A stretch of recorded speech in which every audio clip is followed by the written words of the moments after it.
Okay, good afternoon, grade 4. So, we are going to learn another thing in math for today.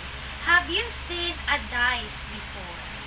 Okay, most of us can see dice when we are playing snake and ladders, Monopoly, and other board games. Very good. What are the numbers that we can see when we roll a dice? Okay, so we have number 1, 2, 3, 4, 5, and 6. Okay, these are the numbers that we can see once we roll a dice. Now, I want you to look carefully at the numbers that you can see when you roll a dice. What numbers here are greater than 3? Okay, so we have 4, 5, and 6. Very good. So what is the difference between the set of numbers on letter A and the set of numbers on letter B? So as you can see on the set A numbers, these are the total events that I asked you a while ago. Remember, I asked you that how many numbers or what are the numbers that we can see once we roll a dice. So here are all the numbers that we can see there, right? So since we are talking about or we are referring to the total numbers that we can see on the events, that is what we call possible outcome. So when you say possible outcome or PO, that is the possible number of events that can really happen. It means that is the total in general. So if this one or if this set of numbers is the possible outcome, what about this one? So where did we get this 4, 5, 6? Remember, I asked you what are the numbers that are greater than 3 on this set of numbers. So we have 4, 5, 6. So since this one, we just wish something or we just simply pick a particular event from this general one, this is now what we call a favorable outcome. Okay? So, this set of outcomes are different because as you can see, based on the meanings that I have given a while ago, both of them are different in nature. So when we say possible outcomes, we are talking about, take note of the term, total. The total of the possible events or outcomes that can happen. Okay? Take note of that.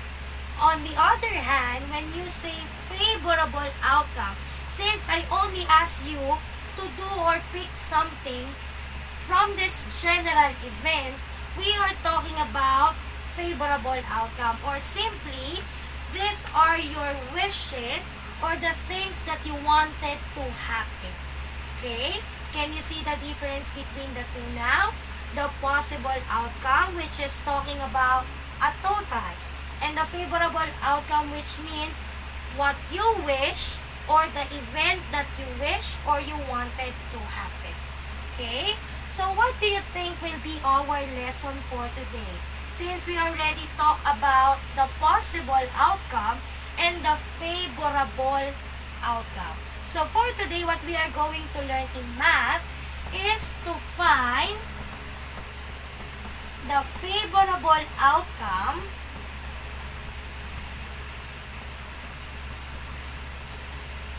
to find its probability. So take note of our aim. So we are going to find the favorable outcome first so that we can arrive with the probability of a particular event. Okay? So for today, we are going to take note of the following term. So we have the word likely, unlikely. We also have the word sure, impossible. Okay? Take note of these 4 words on the board. we have likely, unlikely, sure, and impossible. Since on our aim, it says there, we have to find a favorable outcome of an event for us to describe what a probability of that event to happen. So these particular terms will help us describe the probability in words. So we have likely, unlikely, sure, and impossible. Through our examples later on, we will find out what each word here means.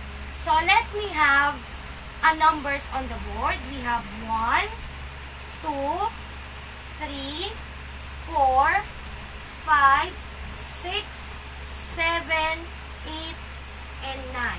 What are the numbers that I have? It's numbers 1 until 9. So based on this given set of numbers, what do you think is our possible outcome? Okay, so we have 9. Because as you can see there, it's numbers 1 to 9. So that will be our possible outcome since it refers to the total number of outcomes. Now, how can we explain these concepts on top using these examples? So before that, I want you to get the half of our possible outcome. Take note that our possible outcome is 9. So what is its half? Okay, so 1/2 of 9 or simply 9 divided by 2 is equal to 4.5. Okay, how did I get that? So 9 divided by 2, how many 2's are there in 9? So that is 4. 4 times 2, that will be 8. 9 minus 8 is 1. Put 0. Bring it down. So 10 divided by 2. How many 2's are there in 10? So we have 5. So 5 times 2, that will be 10. And 10 minus 10, that will be 0. So the half of 9 is 4.5. Take a look at this one because later on we will use this for us to further understand what the concepts above is or what these concepts mean. Now, I want you to look at this event. So, picking a number less than 8. Okay? So, what is our first given event? Picking a number less than 8. So, on our given number cards on the board, which is numbers 1 to 9, what are the numbers that are less than 8? Meaning the numbers that can be found below 8. So, we have numbers 1, 2, 7. Right? So, this is 8.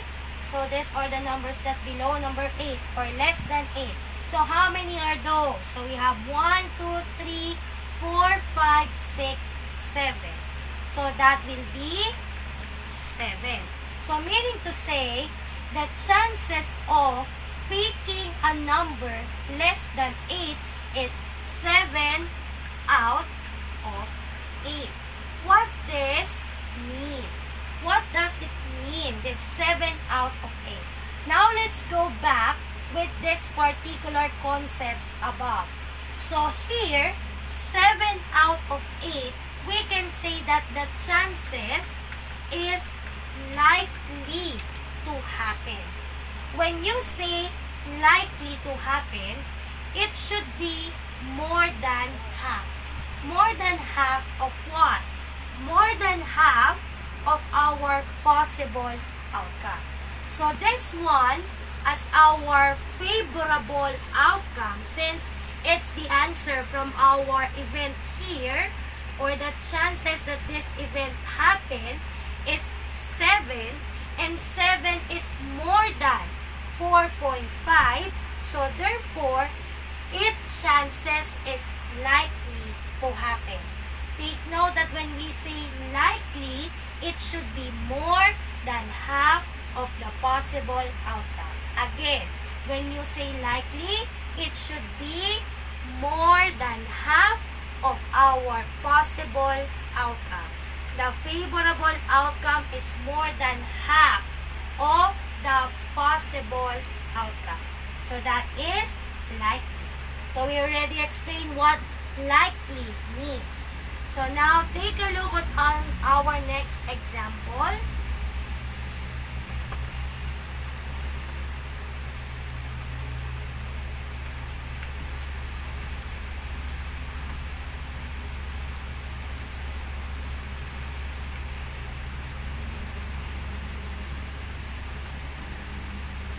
Okay, so we have here picking number greater than 8. So this one is 8. So when we are talking about number that is greater than 8, so it should be found after number 8. So in this case, since our number cards is just from 1 to 9, how many numbers are there that can be found after 8? There's only 1. Very good. So when you say picking number greater than 8, we only have how many favorable outcome? Only 1, and that is 9. So meaning to say, the chances of this event picking number greater than 8 is just 1 out of 8. Okay? So where did I get that 1 as favorable outcome? It came from the fact that the number that can be found after 8 is 9 only. So it's just 1, right? So look at this 1 as our favorable outcome. Is it more than the half of the possible outcome? No. So if this is not more than half, how can we describe this 1 in relation to the half of our possible outcome? Okay, so if it's not more than half, it is actually less than half.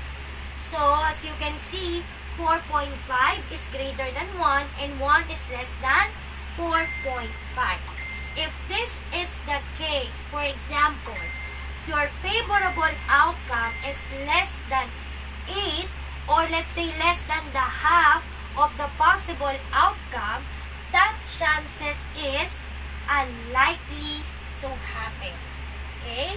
Again, when your favorable outcome is less than the half of the possible outcome, that event is unlikely to happen. So, we can see now the difference between likely and unlikely. So, when you say likely, it should be more than half. Unlikely is just the opposite of the likely, meaning it should be less than half of the possible outcome. Okay, another one. How about this?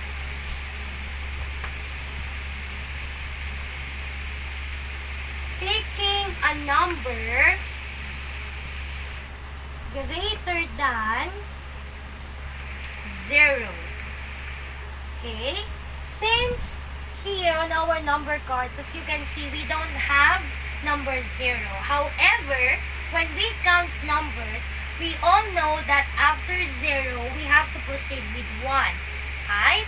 So on this number cards, how many numbers are there that is greater than 0? Okay, let us count. 1, 2, 3, 4, 5, 6, 7, 8, and 9. So how many numbers are there that is greater than 9? So we have 9 out of, what's our possible outcome again? 9. Very good. So 9 out of 9. Now, I want you to observe our favorable outcome and our possible outcome. What can you observe with our given outcomes on the board? They are just the same. So when that is the case, our favorable outcome is the same with our possible outcome. That chances is of course sure to happen. Okay? when the event is sure to happen, the favorable outcome should be equal to the possible outcome. Okay? So, since in this example, our favorable outcome is 9, same with our possible outcome which is 9, this event picking a number greater than 0 is sure to happen.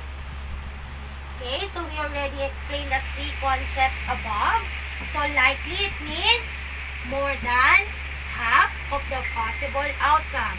Unlikely means less than half of the possible outcome. And sure means the favorable outcome is the same or equal to the possible outcome. Now, how about this one?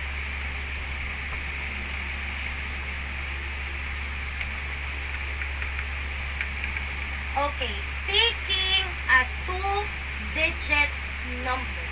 So, when we are looking at our number cards on the board from 1 to 9, can you see a two-digit number there? None, okay? There are no two-digit numbers written. So, therefore, we can say that our favorable outcome is 0. So, this event is 0 out of 9 chances. When you say 0, meaning there's no chance at all for this event to happen.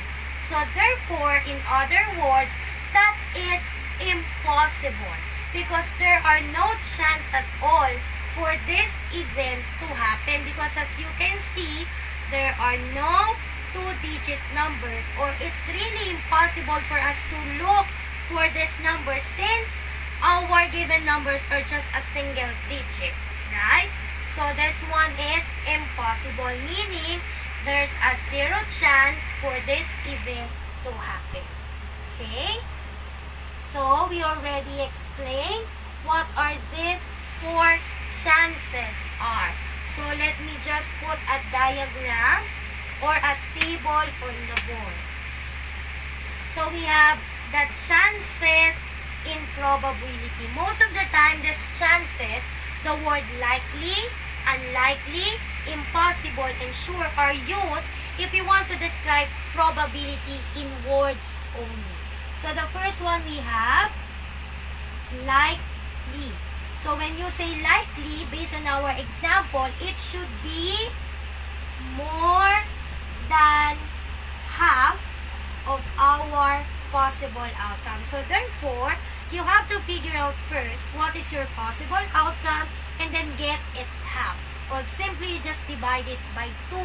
So when you think or when you see that the number or the favorable outcome is more than half, so therefore that event is likely to happen. Next, what's the other one? We have unlikely. So when you say unlikely, it's the opposite thing of the word likely. It should be less than half of our possible outcome. Okay? Next, the other one is what we call sure. So when we say sure, it means that your favorable outcome is equal to your possible outcome. Okay? And the last one we have impossible, meaning there is a 0 chance or there is no chance at all for the event to happen. So these are the 4 words that you can use to describe the probability of an event. Take note that this concept of chances or likelihood is only used if we want to describe probability in words. Okay? Now, let me give you more examples so that I can check if you really understand what is our topic for today. So, let's assume that I have here shapes.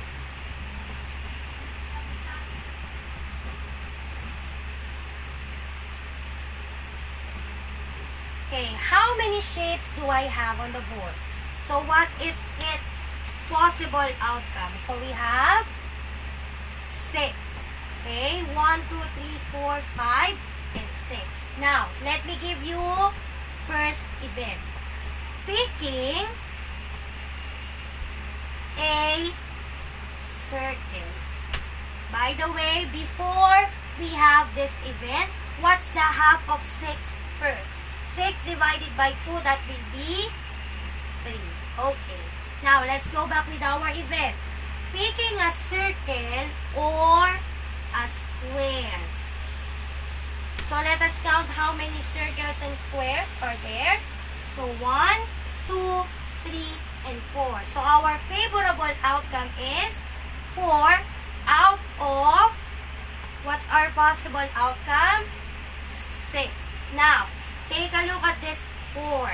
Is it more than half or less than half? Okay, it's more than half. If it's more than half of our possible outcome, how can you describe its probability in words? It's likely to happen because 4 as our favorable outcome is more than the half of our possible outcome. Is that clear? Now, how about the other one? Picking a triangle. Okay? Picking a triangle. Can you please count how many triangles are there? So we have 1 and 2. So meaning it's 2 out of 6. Our favorable outcome is 2. Now, is it more than the half or less than the half?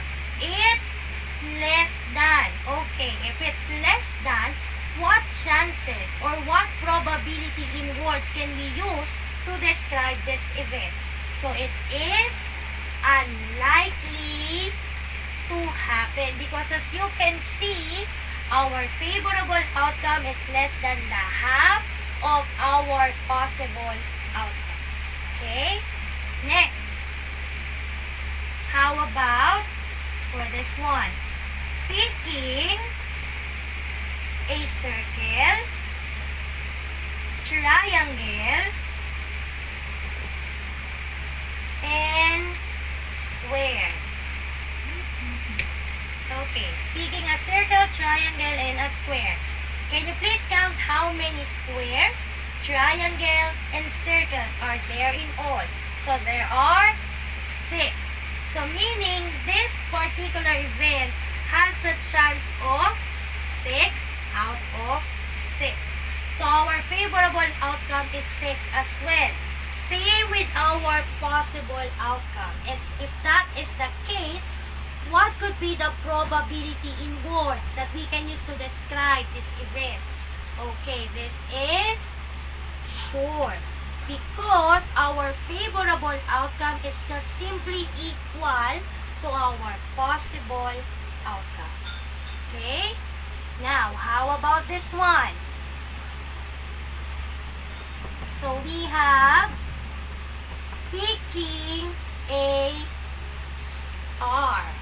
Can you see a star on the board? Nope. Okay, so there is no star at all. Meaning, it's 0 out of 6 chance to happen. Because as you can see, there is no star in our illustration. So, it's 0. If there will be no chance at all for this event to happen, what do you call the probability in words to describe this event? It's impossible.